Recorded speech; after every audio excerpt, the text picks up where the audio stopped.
After a night of passion, Petra and James wake up together early in the morning. Petra rushes out to go to class, but James decides to stay in bed a little longer. This causes him to oversleep, and by the time he wakes up again, he's already late. He runs through the city as fast as he can until he makes it to his philosophy class, where the teacher Mr. Zimmett at first considers not letting him, but eventually he opens the door. Today is the last school day, and Mr. Zimmett wants the students to tell them about their favorite thought exercise they've gone through. Chips mentions the infinite monkey theorem, which says that if you give a monkey a typewriter and an infinite amount of time, it will eventually type out the entire Hamlet. Jack mentions the trolley problem, which says you have a lever to choose if a train will kill 1 or 4 people.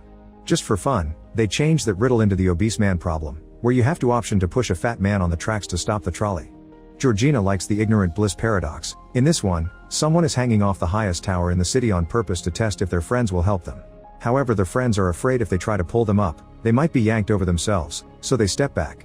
The person falls and lives, but now they wonder if it truly is better knowing that their friends wouldn't save them or if ignorance is bliss. Zimmett decides that they will do one last thought exercise to finish the school year. The class must assume there is an impending atomic apocalypse and imagine a bunker that will give them shelter for a year. Zimmett begins narrating the scene to make everyone use their imaginations, picturing an area surrounded by nuclear explosions. As Zimmett takes them through an imaginary tour of the bunker, he points out the problem. There are only supplies for 10 people. The class has 20 students in it, so they have to decide which of them to let in and who stays out. On top of that, there isn't much time to decide before the atomic radiation reaches them. Georgina refuses to participate because she thinks it's just like discussing eugenics, but when Zimmett describes how gruesome and painful it is to die under radiation, she accepts to play. Petra also refuses to participate and even stands up to leave, knowing that she's always had perfect grades and Zimmett can't hurt her by lowering them a bit. However, Zimmett threatens to lower James' grades instead, which would make him fail the class, and Petra has no choice but to stay. Next, Zimmett distributes cards containing the random profession each student will have in the exercise. He opens the box for James first, and after he takes a card, Zimmett goes to the desk to cough before handing a card to Petra. Then he coughs against at the desk before giving cards to everyone else. Now the students can look at the professions they got. All these jobs vary in themes, from harpist and wine auctioneer to astronaut and chemist. Toby reveals he's a published poet, but he barely gets to finish talking before Zimmett shoots him, revealing he took the gun from the bunker. Zimmett explains that this is more humane than letting him die by radiation, since he wouldn't get into the bunker anyway because a poet isn't useful when humanity must be rebuilt. Zimmett also explains he's part of the exercise, but his profession is hidden so he should be seen as a wild card. Afterward, each student defends their right to enter the bunker and they proceed to vote. The first 9 choices are those who they consider useful for survival: Petra the structural engineer, James the farmer, Georgina the orthopedic surgeon, Chips the carpenter, Jack the chemist, Bonnie the soldier, Annie the electrician, Poppy the psychotherapist, and Omo Seed the senator. There are also 9 that quickly get voted out for not being useful: Vivian the zoologist, Beatrice the fashion designer, Parker the gelato maker, Kavi the real estate agent, Russell the harpist, Plum the hedge fund manager, Nelson the housekeeper, Mitzi the wine auctioneer, and Yoshiko the astronaut. The last place must be chosen between Zimmett and Utami the opera singer. Petra thinks a wild card is a risk, but Jack points out that an opera singer is a luxury and he'd rather risk it with Zimmett, who may have a useful secret. Zimmett wins, and now that the groups are completed, they take 5 minutes to say goodbye, so they move the desks around to pretend they're having their final words. Suddenly they hear some gunshots and discover Zimmett has killed everyone who didn't get a spot, again saying it was the humane thing to do. The group is shocked, and Petra whispers to James that she doesn't want Zimmett in the bunker anymore. James makes a plan and asks everyone to gather some plants before going into the bunker, claiming they're keeping them for replanting when they come out. While everyone is separated to do the gathering, James goes to each of them in turn and tells them of his plan. When the time comes, the group enters the bunker and disables the external keypad before closing the door while Zimmett is left outside. Then they take a look at the different rooms. There's an artificial garden, a day bed, a gym, books, and other things to supposedly avoid depression. In the evening, while everyone sleeps on the cots, James meets Petra on the big bed and tells her he can get through anything with her. Once James falls asleep, Petra goes to check on Zimmett and finds him slowly burning under the radiation. Suddenly Zimmett holds up a piece of paper that says only he has the exit code. Petra immediately calls the group and they begin arguing over what to do, unsure if believing Zimmett or not. In the end they decide to ignore him, and they begin to live through the year in the bunker. It's incredibly boring, and they barely can keep themselves busy with mundane tasks. Every day Petra checks on Zimmett's body, which is slowly rotting, and occasionally a dog comes to munch on it. Once the year passes, the group gets ready to come out, only to discover Zimmett had been right. The lock asks for an exit code. The students proceed to use different methods to try to break the door, to no avail. They try to survive a few more days with the few supplies they have left, but soon they run out, so they decide to end things for themselves for a more humane ending. In class, Zimmet announces they failed the experiment and reveals his profession as a bunker builder. In fact, he was the one that built that particular bunker and therefore the only one who has the code. The students want to try again, and this time they imagine a new location, choosing Mont Bromo. Once again Zimmet runs to grab a gun, which Petra notices. Then it's revealed that the cards hide a second characteristic that may influence the votes. James' characteristic is being gay, but he still gets accepted for his farming knowledge, although with fewer votes. Georgina the surgeon was exposed to the Ebola virus, so this time she's left out. Plum the hedge fund manager always travels with a bag of gold, so she is accepted. Chips the carpenter is infertile, but he's also accepted again because of his skills. Petra the structural engineer is also an electrical engineer, so she is saved. Andy the electrician reveals he has a very rare disease that may kill him at any second, so he's rejected. Poppy the psychotherapist can't have children, so she's left out.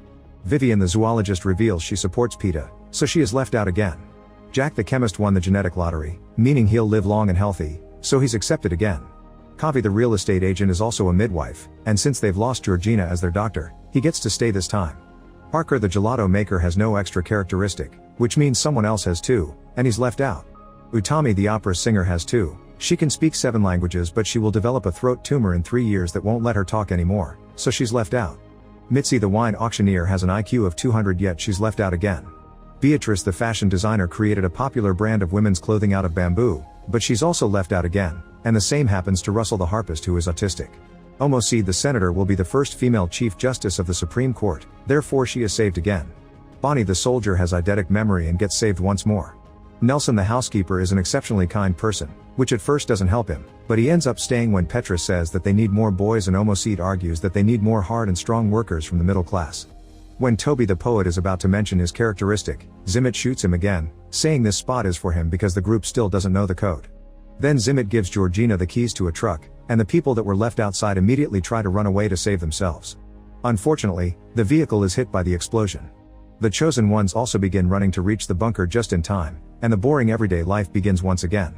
Later in the evening, Petra wakes up and sees James isn't on his bed, so she goes looking for him only to find him getting frisky with Jack, who turns out to be gay in real life. Petra is hurt and rushes out to tell the rest of the group what she saw. Now they decide it's time to discuss how they will get together to procreate.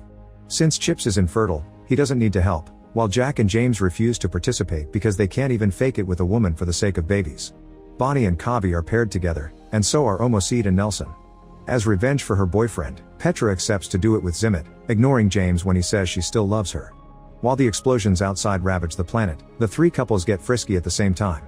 After 10 weeks of no pregnancies, Zimmet points out that they must change couples, saying the girls should have multiple partners.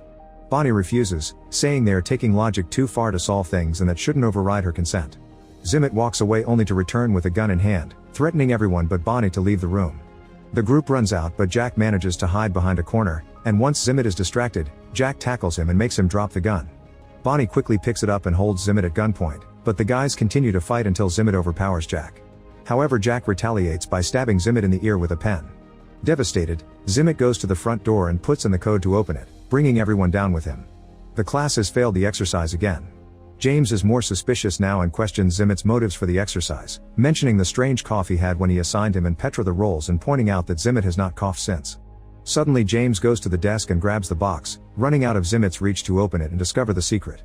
It turns out that the box has hidden compartments and James and Petra's cards have been tampered with, meaning they would always get the same results: gay farmer and double engineer.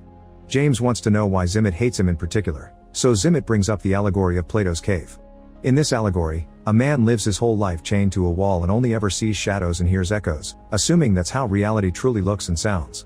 One day the man is unchained and finds that the shadows are caused by bodies and the echoes are caused by voices, discovering that the whole idea of what was real was just an illusion.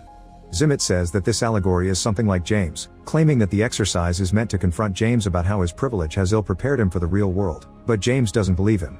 Zimmet could have made him something useless like a florist so he could be voted out since the beginning, but a gay farmer means Zimmet wanted him to prolong his suffering on purpose. At that moment Petra interrupts the argument and insists that the exercise should be done a 3rd time, this time with James as a florist. Now their imaginations take them to an island and the apocalypse hasn't happened yet. Zimmet goes to the bunker to grab a weapon as usual, and he hears a noise but thinks nothing of it. When he goes back outside, Petra joins him and offers him a hug, saying that she knows it's been hard on him. Afterward, Petra asks everyone to trust her to choose who gets to enter the bunker because she has a plan.